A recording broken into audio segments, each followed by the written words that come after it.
آج ہی مجھے یہ معلوم ہوا کہ ایون جو ہے اسی کیس کے اندر لیفٹیننٹ جنرل فیض حمید صاحب بھی انکارپوریٹ ہو چکے ہیں، ان کو بھی اندر لایا جائے گیا ہے اور ان کو بھی گھیر لیا گیا ہے۔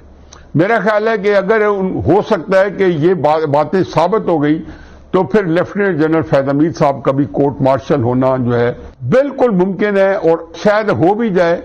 یا مزید اگر ان کو سزا دی جائے ایسی کہ جیسے پہلے کئی لیفٹیننٹ جنرل کو سزا ملتی ہے لیکن ان کی خبر نہیں دی جاتی، شاید اس طرح کا طریقہ کار ہو۔ یہ ہوا تو میرا خیال ہے کہ آرمی چیف کے بارے میں بھی کوئی نہ کوئی بات ضرور ہوگی۔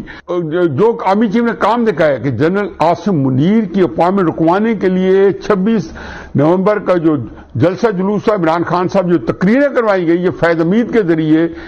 ہمیشہ میں کہتا تھا جناب باجوہ صاحب ہی کرا رہے تھے، اب یہ پتہ چل گیا کہ جناب باجوہ صاحب کا ہی مول تھا یا کارندہ تھا جو کہ